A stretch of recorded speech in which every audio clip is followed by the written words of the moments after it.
Is there anything more dangerous than a Hulk whose mind is at war? Well, a Hulk whose mind is at one. What'll happen next? Let's find out together, shall we, as we hop into the pages of the Immortal Hulk issue number 24. Alrighty then, so this issue actually opens up with a rather interesting question, and that is, why exactly is it in the Marvel Universe so many amazing stories happen when people get pelted by rays? I mean, for starters, you got the man known as Galen, who was doused with power from the sentient being of the cosmos, in doing so eventually turning him into Galactus, one of the most powerful beings in the Marvel Cosmic Universe, which sounds a heck of a lot like when Reed Richards and his family went into space, only to be doused with cosmic rays, which in turn turned them into the Fantastic Four. And how could you ever possibly forget about Dr. Bruce Banner pelted by gamma rays turned into the Hulk? Ain't he unglamorous? And never was that song more true than it is right now, because the Hulk's face is quite literally melted off since General Fortin spit acid at it. Not that it's slowing him down or anything, after all, the Hulk is living up to his immortal moniker and he's gonna deal with Fortin one way or another. This is one military man who's certainly done his homework, and in a nice twist, he's well aware that Banner is cycling through all of his different personalities. Fortin knows he can't beat the Devil Hulk, but he hopes that him and his troops can pile on enough pressure to the Hulk's body that he'll revert to his big guy persona, who is basically a big dumb child who Fortin can outthink. What neither the Hulk nor General Fortin probably considered, though, was that Rick Jones would give an impassioned speech to a bunch of the different people at Shadow Base, including Dr. McGowan, who tortured him into turning on the General. I mean, the writing is pretty much on the wall for all to see. The General Fortin, who they knew, the guy who had saved them from some of their bad choices and had given them a brand new job and a brand new purpose, he's lost in a sea of gamma madness now, becoming the very type of monster he was trying to defeat.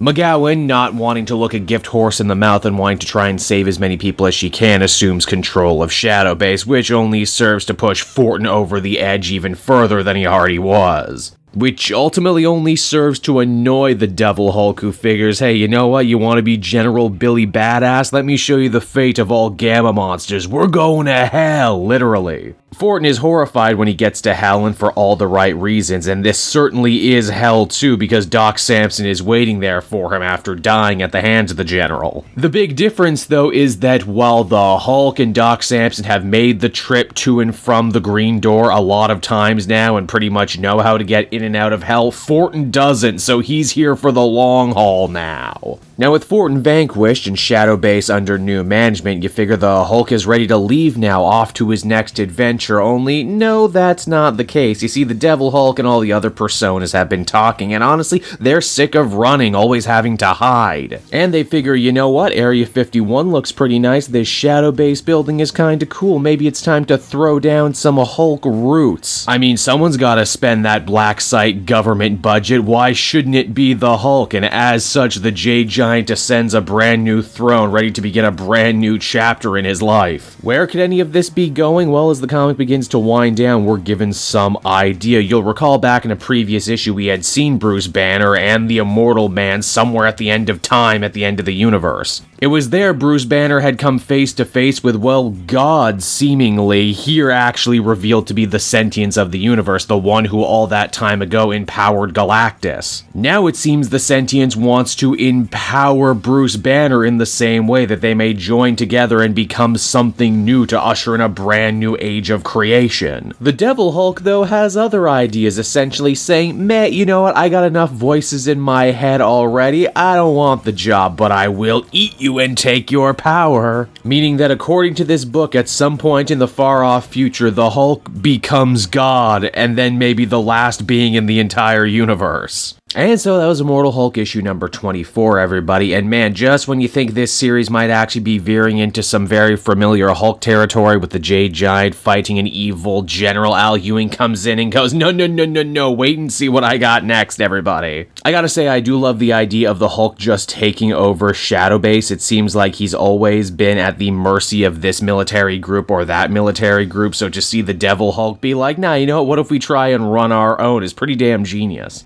I have to say the ultimate fate of General Fortin was wonderfully poetic, a man who always treated his fight with the Hulk as a straight-up religious crusade. Quite literally ended up cutting his own personal path to hell. This book just moves from strength to strength. Al Ewing really has tapped into something truly amazing here, and it's nice to see that everyone else is getting Hulk fever just like me. Overall, I'd give this a 9 out of 10. It's really great. Hey there everyone, Cape Joel again, and I want to thank you so much for watching to the end of the video. As always, if you liked what you see, be sure to like, subscribe, comment. It really helps drive engagement and helps me out too. Also, if you are a patron, which you can become for as little as $1 a month, you will get exclusive content that no one else can ever see, and you'll get to see the Comic Multiverse podcast before anyone else too. You can check out all this and more down in the description. And until next time everyone, this has been Cape Joel, and I'll see you all next time. Cheers.